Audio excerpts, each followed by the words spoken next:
Assalamualaikum warahmatullahi wabarakatuh. Waalaikumsalam warahmatullahi wabarakatuh. Selamat pagi. Pagi. Apa kabar? Pagi. Oke, ketemu lagi kita pada kesempatan hari ini ya. Kita melanjutkan materi kuliah kita minggu lalu ya. Baik, mengawali perkuliahan minggu ini, mari sama-sama kita berdoa semoga hari ini kita diberi keberkahan. Berdoa berdoa selesai. Oke, baik, hari ini melanjuti kuliah materi kita penulisan ilmiah. Hari ini gua akan menjelaskan tentang topik kita adalah plagiarisme. Nah, teman-teman semua di sini, apakah tahu apa yang disebut dengan plagiarisme? Pernah dengar? Atau istilahnya plagiat? Ih, kamu suka plagiat? Pernah dengar? Pernah. Apa plagiat? Niru ya, ambil apa namanya? Nyontek. Nah, istilahnya kan kalau dengan plagiat itu biasanya nyontek, plagiat ya kan, nyontek itu ya yang sering kita tahu ya. Nah, kira-kira kebayang nggak sih apa sih dampak negatif? Kira-kira bahaya nggak kalau kita plagiat? Bahaya. Yang teman-teman tahu, saya mengenai teman-teman adik-adik apa nih? Teman-teman semua ketahui apa sih bahayanya kalau kita melakukan plagiat? Saya diri. Kenapa? Bahayanya membohongi diri sendiri. Selain itu, yang dikhawatirkan, yang ditakutkan apa? Kalau penyalahgunaan. Oke, bagus sekali. Yang lain mungkin ada dampak untuk misalkan kedepannya gitu. Kebayang nggak kalau plagiat itu beresiko bahaya buat kedepannya? Jadi kebiasaan, oke, itu benar sekali ya. Nah, pernah dengar nggak kasus tokoh-tokoh besar, orang-orang terkenal, gara-gara dia melakukan plagiarisme, dia mengalami kehancuran dalam karirnya. Nah, ini seperti berita-berita ini ya. Nah, ada berita rektor UNJ ya, kan ya, pimpinan tertinggi Universitas Negeri Jakarta, kemudian ada akibat plagiat kampus Unisan Gorontalo tidak bisa menerima mahasiswa baru ya kan. Nah, banyak sekali berita-berita dari pejabat-pejabat ya, sampai ada presiden malah ya, nih presiden Meksiko juga dia tersandung gara-gara melakukan plagiarisme selama dia menjadi mahasiswa. Nah, jadi kayaknya gampang ya, cuma nyontek-nyontek aja, tapi ini memberi dampak buruk ya kedepannya, apalagi saat kita sudah menjadi sosok public figure. Orang akan mengulik nih gimana nih sekolahnya benar nggak sih penulisan ilmiahnya, karena dimanapun kita bersekolah, salah satu ending akhirnya untuk menyatakan kita lulus dari sekolah itu, dari kuliah, baik itu jenjang S1, S2, S3, kita harus menghasilkan suatu produksi karya ilmiah atau penulisan ilmiah. Kalau untuk jenjang S1 kita menulis namanya apa? Skripsi. S2 tesis. Ya, S3 disertasi. Nah, nanti nih teman-teman semua di sini kan di program S2 ini akan menghasilkan suatu produk ya penulisan ilmiah, yaitu apa tadi? Tesis. Dan jangan sampai nanti saat melakukan penulisan ilmiah ini melakukan namanya tindakan apa tadi ini? Mungkin saat ini tidak kenapa-napa sampai lulus, tapi kita nggak tahu. Misalkan teman-teman semua nanti ada yang jadi pejabat di Kemenkes, ada yang jadi pejabat di Kementerian Hukum. Orang baca, lihat kurikulum TV-nya, apa publikasi yang sudah dihasilkan, ternyata isinya plagiarisme, itu akan menghancurkan karir kita. Nah, untuk itu plagiarisme ini adalah sangat penting sekali dan harus menjadi budaya pada diri kita, ya. Sebagai seorang mahasiswa, sebagai seorang akademisi, sehingga kita benar-benar menghasilkan suatu kualitas penulisan ilmiah yang baik, yang jujur, ya, dan bermanfaat buat orang lain. Ya, oke, itu topik kita. Baik, yang akan kita bahas hari ini adalah apa itu Plagiarisme, kenapa plagiarisme? Apa impact-nya ya plagiarisme itu terhadap kita ya? Kemudian bagaimana pencegahan plagiarisme itu? Nah, sebenarnya di undang-undang itu sudah ada ya. Plagiarisme itu sudah ada tertata di undang-undang kita, yaitu di Permendikmas nomor 17 tahun 2010 tentang pencegahan dan penanggulangan plagiat di perguruan tinggi. Ya, kenapa dasarnya di perguruan tinggi? Karena pendidikan mencetak orang-orang cerdas berguna bagi nusa dan bangsa ada di perguruan tinggi. Jadi mencetak orang biar jangan bohong itu adalah di sini ya. Nah, jadi di sini ada nomor 17 ya. Kemudian Permendikmas nomor 22 tahun 2011 tentang pedoman akreditasi berkala ilmiah. Ini juga ada. Kemudian Perdirjen nomor 29 Dikti tahun 2011 tentang pedoman akreditasi ya, karya ilmiah. Nah, ini berdasarkan peraturan tersebut, nah di sini perguruan tinggi dan pengelola jurnal wajib mengunggah karya ilmiah mahasiswa dosen pada portal Garuda, portal perguruan tinggi, dan portal jurnal lainnya. Kenapa harus dipublikasikan? Biar terlihat bahwa hasil karya ilmiah mahasiswa baik itu S1, S2, dan S3 itu dapat dipertanggungjawabkan, dapat dibaca halayak banyak dan menjadi suatu pembelajaran keilmuan kebaruan bagi yang membacanya. Jadi kalau misalkan si A, misalkan karena sudah dipublikasi ya, kemudian si B nih masih kuliah nyontek habis nih punya si A, ketahuan. Ya kan, si B nih ngaku, oh ini saya kok. Nah, tapi karena sudah terpublikasi, oh iya, si A publikasinya di tahun sebelumnya. Nah, itu salah satu manfaat kita melakukan publikasi saat kita melakukan penulisan ilmiah ya. Kemudian maksud dari Permendiknas nomor 17 itu adalah berupa apa saja sih orang bisa melakukan plagiat. Nah, plagiat itu banyak ya. Yang pertama mulai dari buku ya. Buku yang diterbitkan, yang dicetak, yang beredar oleh penerbit atau perguruan tinggi. Kemudian artikel yang dimuat dalam jurnal ilmiah, majalah dan surat kabar. Ketiga, kertas kerja atau makalah profesional atau makalah presentasi, ya kan? Misalkan saya punya makalah nih, begini nih presentatif nih ya. Nah, nanti ada yang pakai makalah ini, kemudian diganti namanya atas nama dia, itu termasuk plagiarisme juga ya.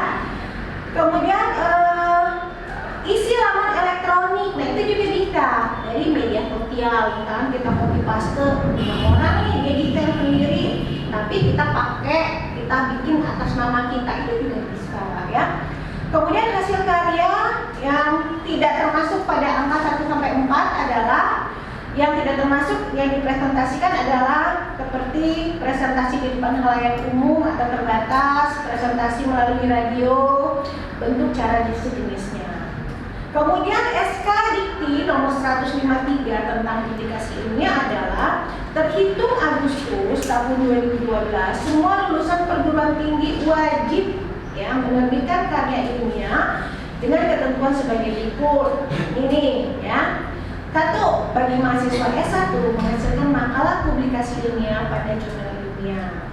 Kemudian S2, ini sekarang yang lagi kelas S2 nih ya.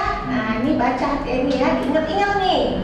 S2 menghasilkan makalah atau publikasi ilmiah yang terbit pada jurnal nasional yang diutamakan yang terakreditasi oleh Dikti. Nah, kalau S1 memang nggak perlu nih jurnalnya yang akreditasi, tapi kalau S2 yang sudah terakreditasi jurnalnya oleh Dikti. Nah, istilahnya kalau jurnal terakreditasi oleh Dikti itu adalah jurnal yang Sinta. Ya, nah alhamdulillah Sintanya nggak dituliskan mau Sinta 1, 2, 3, 4, 5 sampai 10. Ya, nah jadi bisa aja misalkan kan jurnal semakin tinggi indeksnya, misalkan Sinta 1 itu semakin sulit. Ya, nah ini masih bisa misalkan saya mau pakai Sinta, nah Sinta 5 ini masih boleh. Ya, nah ini alhamdulillah kita sini. Nah tapi kalau bagi S3 ini menghasilkan makalah atau publikasi ilmiah yang diterima oleh jurnal-jurnal internasional. Nah ini kalau S3 lebih berat lagi ya, jurnalnya internasional dan berindeks Scopus salah satunya ya. Oke, kemudian peraturan consider kesepakatan, sehingga kesepakatan di perguruan tinggi itu adalah setiap perguruan tinggi mengemban misi untuk mencari, menemukan, mempertahankan, dan menjunjung tinggi kebenaran, ya. Karena kita pendidikan adalah mendidik seseorang untuk menjadi benar, ya. Dimulai dengan salah satunya adalah dengan cara penulisan ilmiah. Kemudian untuk mematuhi misi setiap perguruan tinggi tersebut, mahasiswa, dosen, peneliti, tenaga pendidik yang berkarya di bidang akademik bersangkutan memiliki otonomi dalam keilmuan dan kebebasan akademik. Kemudian mahasiswa dalam otonomi keilmuan, kebebasan akademik, mahasiswa, dosen, peneliti, dan tenaga pendidik wajib menjunjung tinggi kejujuran, etika akademik, hingga dilarang untuk melakukan plagiat dalam menghasilkan karya ilmiah, sehingga kreativitas dalam bidang akademiknya akan tumbuh dan berkembang, ya. Jadi tujuannya adalah di kampus institusi pendidikan ini kenapa digaung-gaungkan harus, ya, jangan sampai melakukan plagiarisme, diajarkan tentang plagiarisme, sehingga nanti kita akan belajar nih gimana caranya kita menghindari plagiarisme itu, ya. Kenapa? Karena ini adalah wadah kita untuk tumbuh dan berkembang menjadi pribadi yang lebih baik, ya. Oke, apa itu plagiarisme? Nah, ya, kadang-kadang kalau kita mau nulis ilmiah itu pasti biasanya kita banyak ide, ya. Oh, idenya banyak, ya. Nah, tapi ide banyak tapi kita tidak suka membaca, ya. Kemudian malas membaca, maunya ngelihat punya orang aja. Nah, itu tuh kadang-kadang yang menyebabkan membuat kita menjadi muncul niat jahatnya, yaitu ini sama nih, copy paste aja, ya kan, seperti itu kan, ya. Nah, padahal kita tuh idenya bagus, tapi ya itu penyakit malasnya yang menyebabkan kita nggak bisa menghasilkan sesuatu yang baru, misalnya kayak copy paste. Nah, ini yang harus dihindari. Nah, apa sih sebenarnya plagiarisme itu? Nah, plagiarisme itu you are stealing intellectual property from other people. Artinya mencuri, ya, mencuri tapi nggak kelihatan yang ngambil barang, ya. Nah, makanya nggak kerasa, benar nggak?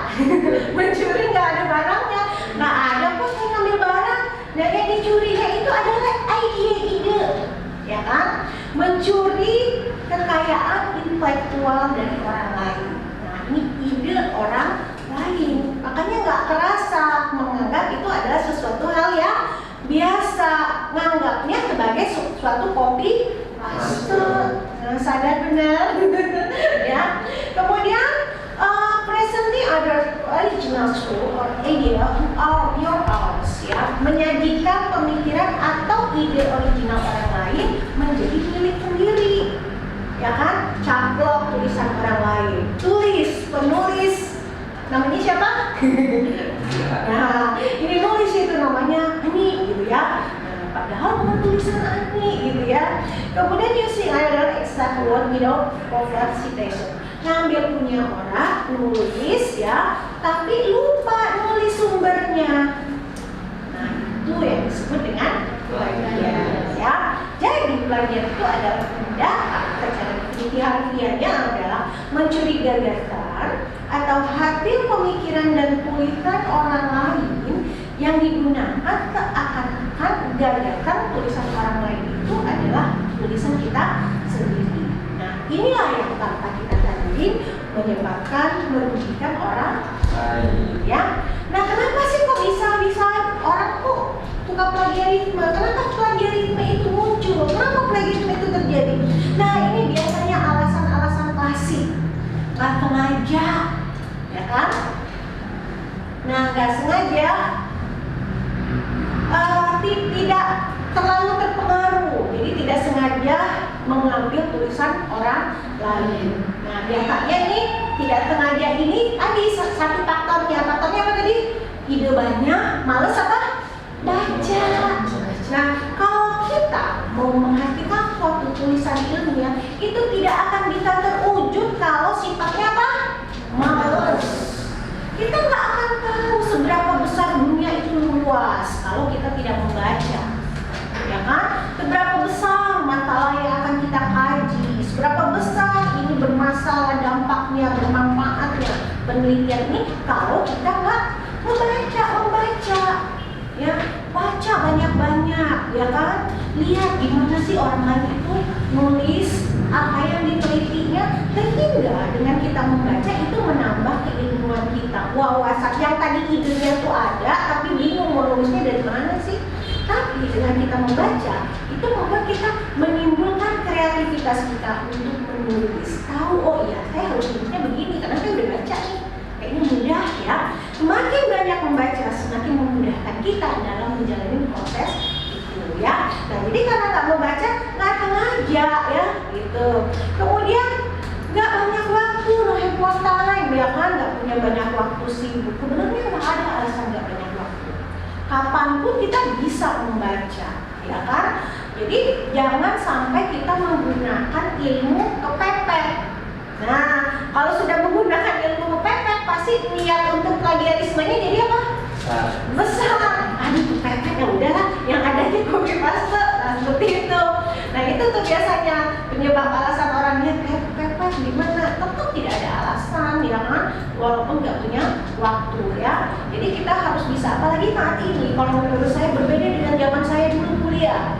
Zaman dulu saya kuliah S1, S2 nggak ada Google, ya kan? Nggak ada handphone Android. Nah, kalau sekarang kita semua pakai apa namanya handphone Android, kita bisa baca banyak waktu. Misalkan lagi nunggu bus, ya kan, di kereta, ya kan? Kapanpun kita bisa baca. Atau kita mau tinggal klik, ya kan? Mau cari baca jurnal, klik apa? Google Scholar, ya kan? Google Scholar, kemudian kasih kata kuncinya apa yang akan kita tulis di artikel kita. Mau buku, tinggal Google Book. Nah itu. Yang mau internasional bisa kita pakai misalkan PubMed, ya kan? Kemudian apa namanya, apa lagi yang banyak ya? PubMed. Kemudian bisa pakai ini apa, LIVI, Perpustakaan Nasional, Perpusnas. Nah itu banyak sekali ya. Nah, kemudian tidak paham cara merujuk yang benar. Nah, ini bisa nih alasannya. Artinya sebenarnya tahu nih, dia nih copy paste itu adalah plagiat, tapi nggak ngerti gimana ya caranya. Sekarang jadi nggak ada alasan kalau kita sudah belajar ini ya. Jangan sampai alasan klasik ini muncul ya. Oke, baik. Selanjutnya adalah jenis ketidakjujuran dalam akademik yang sering terjadi. Yang tadi pertama tidak plagiarisme ya, bahan di copy kata demi kata tanpa footnote atau citasi ya, tanpa menyebutkan sumber. Bahan-bahan di parafrase tapi sumber tidak disebutkan. Kemudian gambar desain hasil eksperimen penelitian program komputer tanpa menyebutkan sumber. Kemudian ada jenis plagiarisme selanjutnya disebut dengan penulis bayangan. Apa itu penulis bayangan? Tugas ditulis dibuat oleh orang lain tapi diganti nama seolah-olah dikerjakan sendiri oleh mahasiswa pelaku. Nih, siapa nih yang suka minta tolong orang lain? Nah, itu sama ya dengan plagiarisme ya.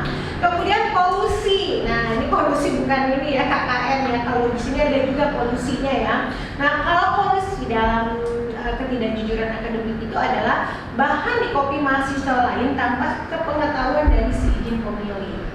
Misalkan punya tugas nih, temennya copy ini di copy, ya kan? Nah, jadi dianggap milik sendiri. Kemudian pencurian, ya, bahan ide di copy dari mahasiswa lain tanpa sepengetahuan pemilih, ya. Nah, ini jenisnya. Kemudian parafrase, apa sih parafrase? Itu menulis ulang intisari dari sumber lain, tapi tidak menyebutkan sumber aslinya. Itu yang disebut dengan parafrase. Jadi plagiat itu adalah perbuatan secara sengaja atau tidak sengaja dalam memperoleh atau mencoba memperoleh kredit atau nilai untuk suatu karya ilmiah dengan mengutip sebagian, seluruh dari karya ilmiah diakui sebagai karya ilmiah sendiri tanpa menyatakan sumber secara tepat dan memadai. Nah, itu disebut dengan plagiat. Ada lagi namanya plagiator, ya. Orang perseorangan atau kelompok orang pelaku plagiat masing-masing bertindak untuk diri sendiri atau kelompok atas nama suatu badan hukum. Gimana cara pencegahan plagiator? Adalah plagiat adalah salah satu tindakan preventif ya yang dilakukan oleh pimpinan perguruan tinggi ataupun dosen yang bertujuan agar tidak terjadi plagiat di lingkungan perguruan tinggi. Nah, penanggulangan plagiat gimana? Adalah tindakan represif yang dilakukan oleh pimpinan tinggi dengan menjatuhkan sanksi pada plagiator di lingkungan perguruan tinggi. Ya, kalau terjadi plagiat ya di lingkungan perguruan tinggi untuk mahasiswa, misalkan tesisnya nih plagiat nih kan, mengambil punya orang lain mengganti atas nama sendiri. Sanksinya apa? Sanksinya nanti gelarnya ditarik, ya kan? Jadi kuliah yang sudah berlangsung 2 tahun, sudah sampai wisuda, gelarnya tidak berlaku dicabut. Itu yang terjadi kalau misalkan terjadi pada mahasiswa yang sudah lulus. Walaupun misalkan lulusnya udah rentang tahun yang udah lama gitu ya, akan dicabut, ya kan? Kalau misalkan plagiat, ya. Nah, apa sih bentuk plagiarisme itu? Bentuknya seperti apa? Satu, menggunakan atau mengambil teks, ya, data, media, audio, ya, visual, dan gagasan orang lain tanpa pengakuan pada sumber. Jadi bukan hanya teks aja ya, audio visual juga juga termasuk ya kalau kita mengambil punya orang tanpa seizin. Selain dari tag bentuk plagiarisme itu bisa juga dalam bentuk audio. Seperti misalkan kita ingin membuat suatu hasil karya ilmiah kita itu adalah lagu, ya kan, lagu yang untuk kita berikan pada anak-anak. Kita ingin ngajarin anak-anak itu lagu tentang pencegahan kekerasan seksual. Nah, kita ambil nadanya misalkan balonku, tapi liriknya kita ganti. Nah, itu termasuk plagiarisme. Walaupun liriknya sudah kita ganti, tapi nadanya kan sama ya. Nah, itu nggak boleh, itu termasuk plagiarisme. Jadi kalau mau pun kita harus seizinnya, izin yang menciptakan. Begitupun dengan visual, gambar, ya kan? Kita dapat suatu gambar, kemudian kita anggap itu gambar hasil karya kita, itu juga termasuk ya. Kemudian memparafrase tanpa rujukan yang memadai. Jadi misalkan kita baca nih dalam satu penulisan ilmiah seseorang satu kalimat, ya kan? Kalimat tersebut menurut kita ini bisa dimasukkan ke tulisan ilmiah kita. Kita tidak mencontoh sama persis, tapi intinya sama, ya kan? Misalkan di situ di kalimat tersebut bahwa kekerasan seksual pada anak seperti fenomena gunung es, ya kan?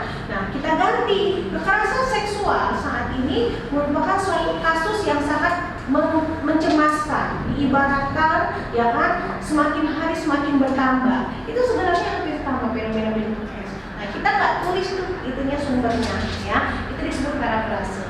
Menggunakan tag yang pernah dikumpulkan sebelumnya dan tag itu mirip yang pernah dikumpulkan. Nah, misalkan kita punya tugas nih, ya kan? Punya tugas mata kuliah. Misalkan kita punya tugas mata kuliah kesehatan reproduksi, ya. Kemudian kita belajar lagi pada mata kuliah misalkan kesehatan lansia, ya kan? Kita menggunakan 2 hal yang misalkan materinya sama, ya kan? Nah, kita samain, itu sama aja copy paste, walaupun itu milik kita sendiri, karena itu berbeda tugasnya, ya kan? Nah, itu sama seperti plagiarisme. Kemudian mengambil karya sesama manusia, mahasiswa ya, yang menjadikannya karya sendiri. Nah, misalkan punya temen, ya kan, beda kelas nih, dosennya juga beda, ya kan, kadang-kadang suka begitu ya. Kalau yang ketawa nih kayaknya pengalaman nih. Ya, nah, kan dosennya beda, ini mata kuliahnya nggak akan tahu. Atau misalkan ininya banyak ya, nih, jadi itu bentuknya ya. Kemudian mengambil karya sesama mahasiswa sudah ya, kemudian mengumpulkan paper ya. Nah, itulah bentuk-bentuk plagiarisme. Baik, sampai sini ada yang ingin bertanya, boleh? Ya, silakan. Saya izin bertanya. Ya, silakan. Apakah boleh kalau kita mempublikasikan hasil penulisan ilmiah kita ke dalam 2 jurnal sekaligus? Oke, pertanyaannya bagus sekali ya. Nah, boleh nggak kita mempublikasikan 2 jurnal? Apakah itu termasuk plagiarisme? Benar, itu termasuk plagiarisme. Jadi kita nggak boleh mempublikasikan 2 hasil karya ilmiah kita, walaupun itu punya kita sendiri ya. Nah, punya kita sendiri dengan dua publikasi yang berbeda. Ya, namanya duplikat publikasi, itu termasuk plagiarisme. Jadi kalau misalkan kita nih sudah karya ilmiah kita nih, tulisan ilmiah kita sudah masukkan ke publikasi ke jurnal A.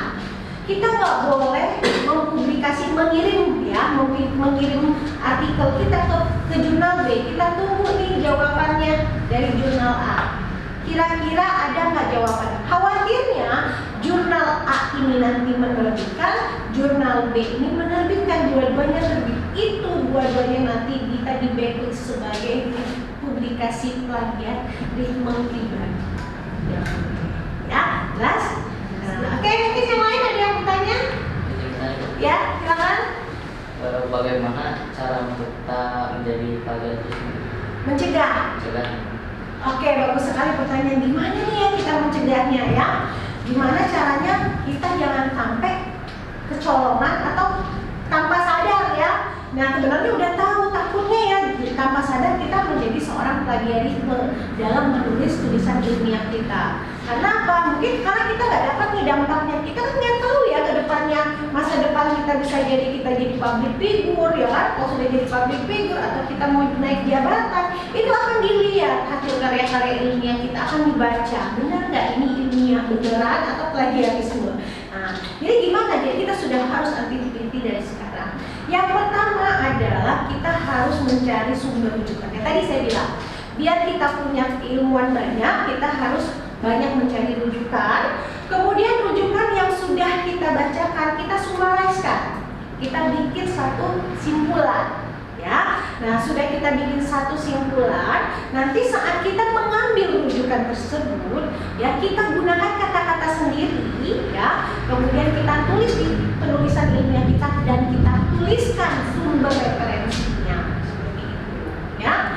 Nah kemudian untuk bisa mengecek juga, sekarang sudah ada namanya alat untuk mendeteksi apakah tulisan kita itu banyak plagiat dari orang lain, yaitu nama ininya softwarenya Turnitin. Pernah dengar?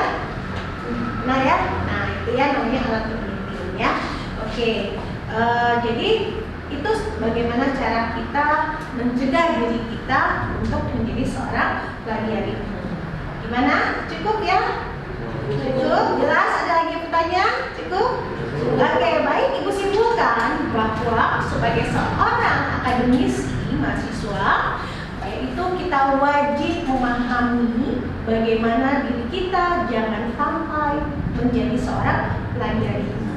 Banyaklah membaca, kemudian buatlah hasil bacaan itu pada satu tulisan ya yang akan kita buat, dan jangan lupa setiap yang kita ambil dari tulisan orang lain kita citasi, kita tulis sumbernya. Kemudian untuk lebih baik lagi kita bisa mengecek hasil tulisan ilmiah kita dengan software Turnitin. Baik, saya rasa cukup ya, jelas ya hari ini. Terima kasih atas pertemuannya. Minggu depan mungkin kita akan belajar bagaimana cara mensitasi suatu tulisan sehingga kita tidak terjebak dalam suatu plagiarisme. Kurang lebih mohon maaf, Ibu akhiri. Wabillahi taufiq wal hidayah. Wassalamualaikum warahmatullahi wabarakatuh. Waalaikumsalam.